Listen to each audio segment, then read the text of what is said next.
Come on, read it, read it. I know they are grown, but I still like to take them all out to dinner or on trips as well as the grands. See, when I take all my children and the grandchildren out, that's $200, almost $300 sometimes.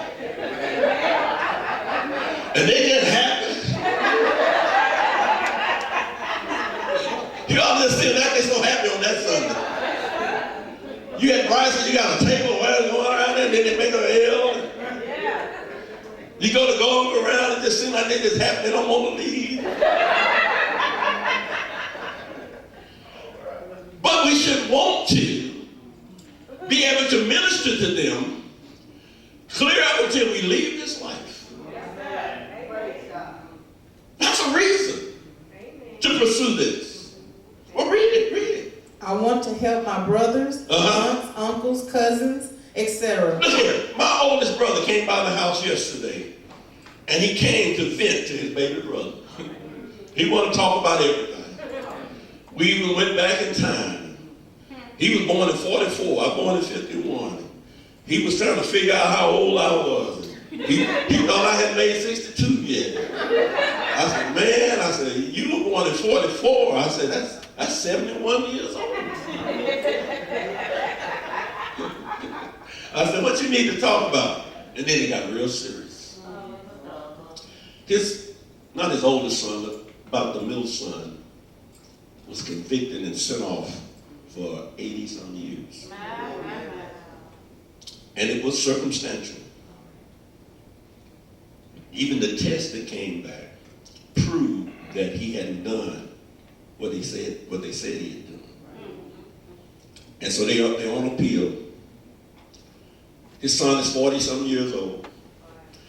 That's like giving your life. So he needed to talk. And he said, people just don't know what it has cost us so far. Lawyers, fines, and all this stuff. And I'm listening to him. And I said, I know you want to continue to minister to him and for him on your $600 or $700 a month. Y'all not in here. And if it wasn't for his wife bringing in that $600, $700, or $800 a month, and they've spent a great portion of that, y'all not in here, over the last few years. And I was just listening to him. And I began to thank God that things were as well as it was with me and my family. But if God let me, I'll talk just a little bit about an intimate circle. You have to have these intimate circles. More than one circle. Everybody belongs in that circle. And when he came to the house, Valerie was in the back, and it was brother's time. And he was just sitting back, he was calm, rocking in my chair. I didn't have my chair that rocks. He has acute pancreatitis. And I was explaining to him about the pancreas and the insulin and all of that business. I said, but I know there's a silver lining in there somewhere. I said, look, you're still here. I've seen him in ICU. Just gone, almost coma. And now he's back driving and going around eating almost everything he want to eat. And he was telling me, I said, what's your sugar numbers? He's talking about 80. I said, man, you better get out. You better go to your doctor and get off that insulin. If your blood sugar is 80, this folks is not even under 100 with insulin. I said, you need to go. He said, when the last time you been to the doctor? Oh, it's been a few years. I said, how are you getting the insulin? If I go once a year. I said, well, evidently between that last time you went and now, you need to come off insulin. I said, don't just stop shooting yourself. I said, you wait till you go to the doctor. So he saw something right there that was a blessing from God. See what I'm talking about?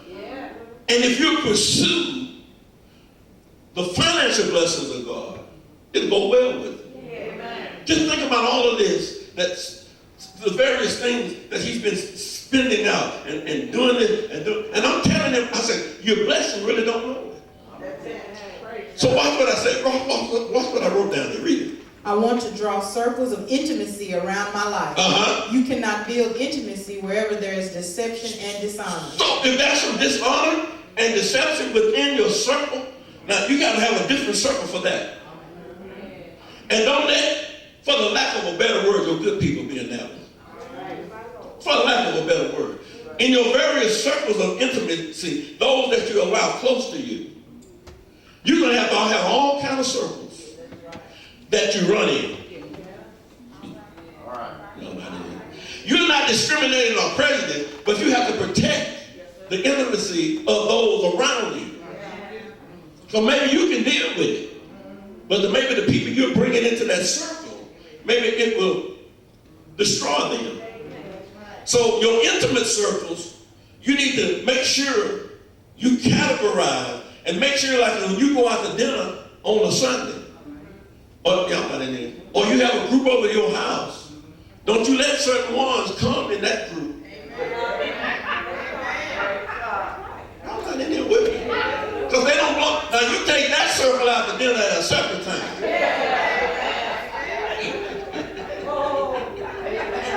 Don't you know it's work? Preserving relationships. It's work. Some people make it work overtime. Well, read what I have down there. You cannot build intimacy wherever there is deception and dishonor, even with the closest of relatives and friends. Come on. And if strife develops in a circle, that's proof somebody doesn't belong. Somebody in that circle doesn't belong because they always striving. So now you got to adjust that circle.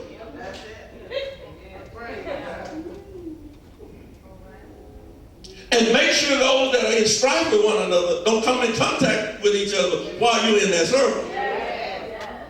So it'll go well with you. Come on, read it. Or is not willing to accept their place or role in that Because see, circle. some people think, well, I should be in this circle here too. And because they won't accept their role, that they're over here with this one. Now they're going to have strife with you. Oh, they'll figure it out. Oh, you went out to dinner and you didn't invite me.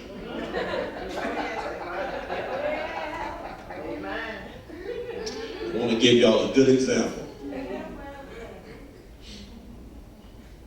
There have been times where there were individuals. How can I put this? Let me come back there because I don't know if the Lord really want me to get it.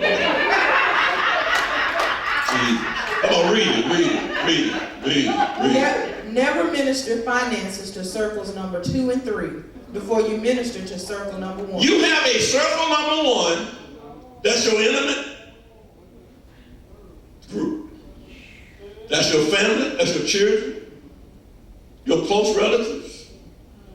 Don't you go all out in these other circles, taking care of the needs of others before you take care of circle number 1. I know they're going to tug at your heartstring. Don't you sacrifice what you could do for circle number 1. For 2, 3, 4, and 5. Because there's some great needs out there. Circle 5, that's some lights being cut off. In circle 1, nobody's lights about to be cut off, but it's time to be a blessing for somebody in that circle. It may be time that you were getting ready to bless them with a trip or bless them with some piece of clothing or whatever you're going to bless them with. You're going to buy them a laptop. You say, well, Pastor, here's somebody over here, lights about to get cut off. It's my circle number 5.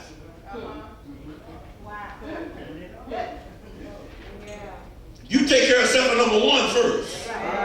See, that's your home base. And all of your charity begin right here. Because if you're not careful what you'll do, because you're looking at this one skinny and starving, and this one over here don't have this going, and this one over here can't take care of that. What'll happen is, while you're out there doing all of that, you're going to neglect. Because there's enough going on out there, it'll keep you so busy, you won't ever come back to make up for it. Read it. And because you can't minister to everybody, you should first focus on your family. First of all, you can't help everybody. And since you can't help everybody, you must first focus on your family. Make sure they have everything they need and a great majority of the things they want.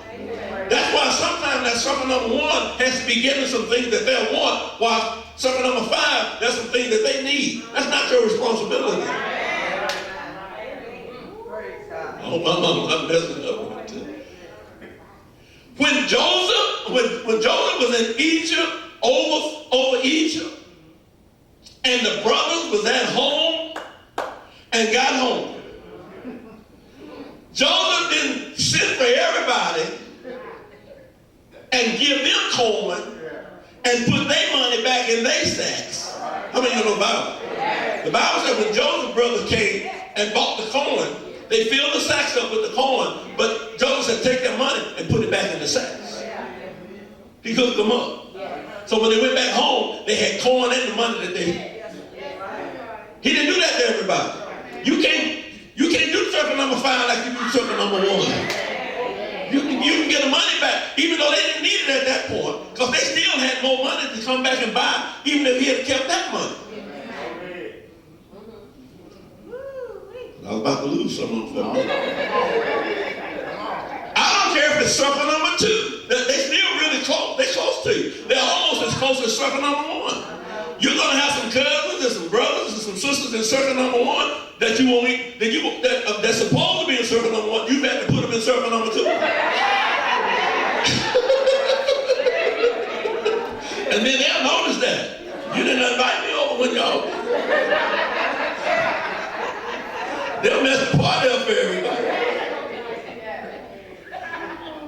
True story. Sister Valerie said when we were in school, I never saw you until about the 11th grade. And we're in the same class, same grade class.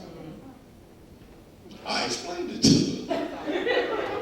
I said they had some of us in the other classes. I won't tell it all, for certain reasons. I said they had some of them in certain classes for other reasons.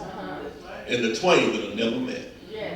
And I remember I got in the high school band in 11th grade. I just decided just before I left, I'm going to get in the band.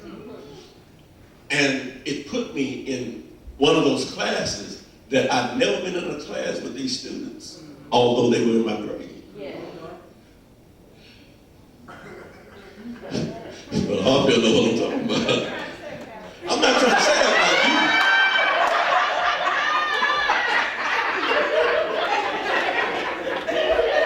They had a long bus.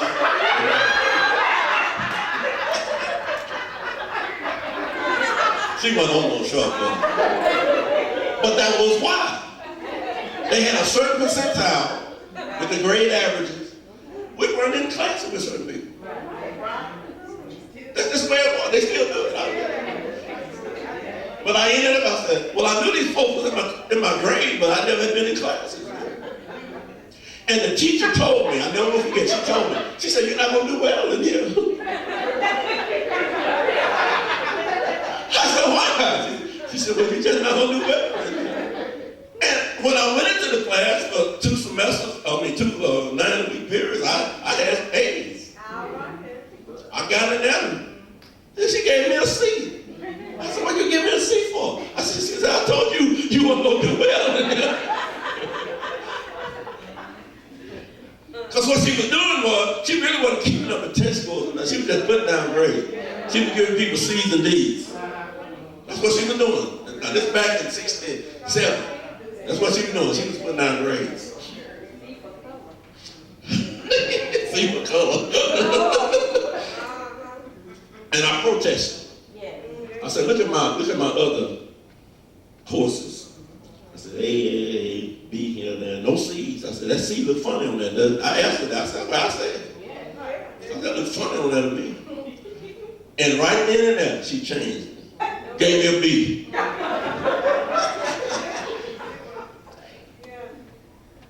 But these circles of intimacy, and then outside of those circles that's not number 1, you may have 5 other circles. Then there's another group out there. You can't get to them because you don't have enough of that. And you can't have